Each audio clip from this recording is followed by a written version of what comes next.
Hermosa Beach is a great place to live because it is a coastal city.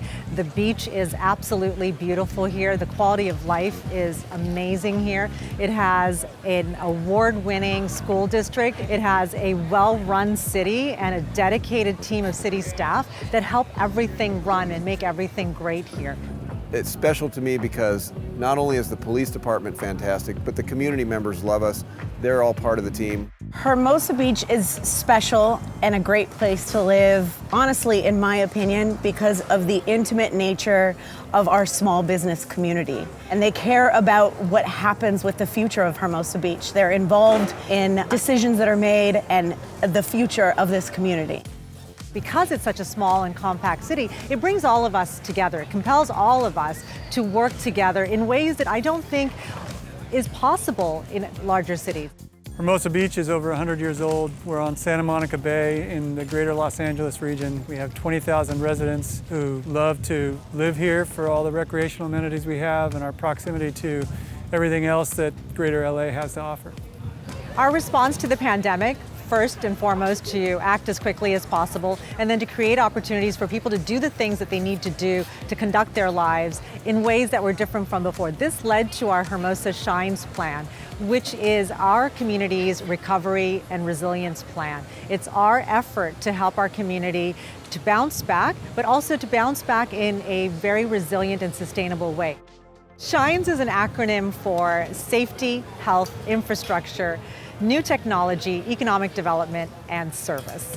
Our first and foremost priority was public safety. My initial plan to bring Hermosa Beach back from the economic impacts from this pandemic included bringing the executive team together quickly, right away. This includes all of the members of my leadership team, and we met daily. We met daily to talk about the impacts of COVID and the pandemic on our residents, on our businesses. So for brick and mortar businesses such as the yoga studios that weren't able to have their classes indoors, we invited them to do it outdoors. We had the opportunity to do outdoor dining decks with the complements of music outdoors. We had the opportunity to have more advertising outdoors with A-frames and banners saying what you could come and take out groceries from various restaurants, or you could get your takeout. We had community members organizing efforts to shop local and pick up. We had a bunch of efforts the city really championed and allowed and extended themselves beyond what were regulations before to allow the businesses to reach beyond and try and figure out how to stay afloat during the pandemic. They were very quick to act and approve dining decks, and that made a huge difference for us. They allowed the outdoor music, which other beach cities, still have yet to do. Continue to have discussions with the city at all levels about things that we can do.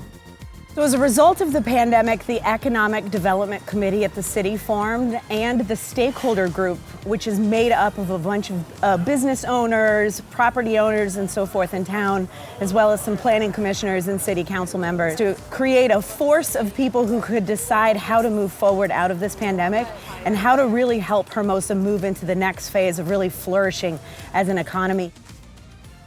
You can see right here on Pier Plaza and in downtown Hermosa Beach that we've transformed the roadways and the public spaces to allow our businesses to thrive during the pandemic.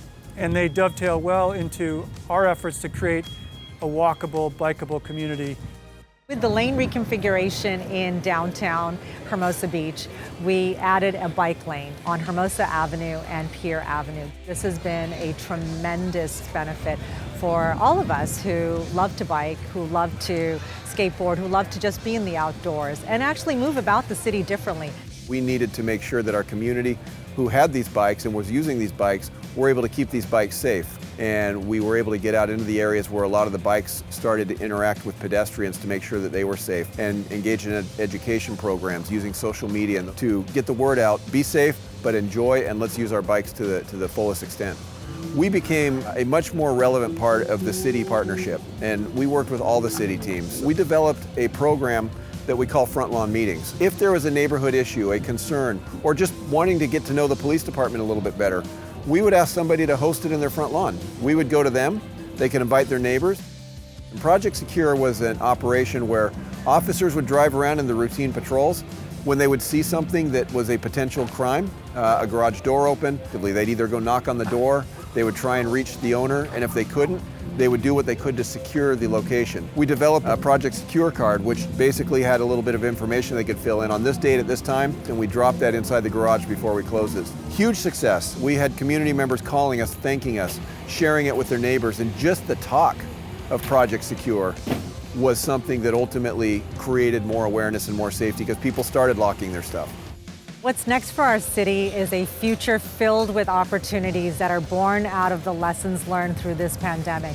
We have, as a city team, realized how resourceful we are, how adaptable we are, and our residents have this opportunity to experience this new city hall that we have, this new approach to public service. We realize that we can adapt quickly, and we do adapt quickly.